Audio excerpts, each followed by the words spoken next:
Hi guys, today's video nandito tayo ngayon sa likod bahay. Yon, wala niyo na po kung ano ang ating fall recipe for today. Ayan, ang tataba po ng ating malunggay. Then mangunguha po tayo para sa ating recipe. So marami po siyang benefits guys. Ayan, nakita nyo na po yung ating mga kinuha na daon ng malunggay. Then, at iba pang mga ingredients na dapat ihanda.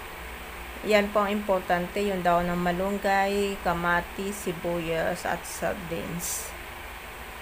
So, ang gagawin natin is magpakulo po tayo ng mainit na tubig. So, kapag kumulo na ito guys, saka lang natin ilagay yung ating sibuyas, kamatis, at syempre po, ilagay na rin po natin yung ating dahon ng malunggay. Then, tatakpan natin ito guys.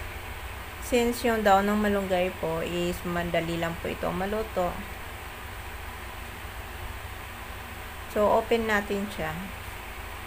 Saka na lang natin ilagay yung mga iba pang mga ingredients tulad ng paminta, patis, asin, sardinas, ihalo na rin po natin. Saka yung, it depends po sa inyo kung gusto nyo pong lagyan ng magic sarap.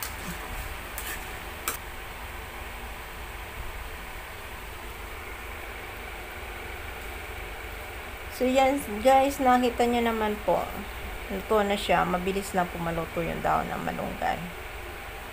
So, pag-usapan natin guys kung ano ang mga benefits ng malunggay. So, nababasa ko po, yan na ang benefits ng malunggay is reducing the hypertension. Tapos, it prevents and treating for cancer. Din at marami pa pong iba na tinitreat sa kain ng gulay ng malunggay. So, that's it for today.